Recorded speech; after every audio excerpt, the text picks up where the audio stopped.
Peter, I saw this scary PDE in my textbook. It says it models heat, but I don't see how a bunch of derivatives explain temperature. That's the one-dimensional heat equation, Stewie. It models how heat diffuses along a thin rod over time. Here, U of x and t represent the temperature at position x and time t, and alpha is the thermal diffusivity constant of the material. So partial U with respect to t is the rate of change of temperature with respect to time? Exactly. And second partial U with respect to x tells us how curved the temperature distribution is in space. If the temperature at a point is lower than its neighbors, heat will flow in, increasing the temperature. And that's what causes diffusion. And the equation says the time rate of change is proportional to that spatial curvature? Yes, it's derived using Fourier's law of heat conduction and conservation of energy. For a small segment of the rod, the net heat flow in minus the heat flow out equals the rate of internal energy change, which leads you straight to this PD. How do you solve it?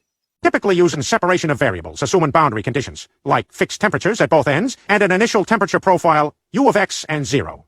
You turn the PDE into two ordinary differential equations and solve for eigenfunctions and Fourier series coefficients. So, we break it down into simpler parts using orthogonal functions? Precisely. And depending on the boundary conditions, Dirichlet, Neumann, or mixed, the solution evolves differently over time. I get it now.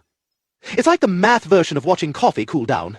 Exactly. If this made the heat equation less intimidating, follow for more math that brings the temperature down. And share it with someone who still thinks curly D is a fancy 6.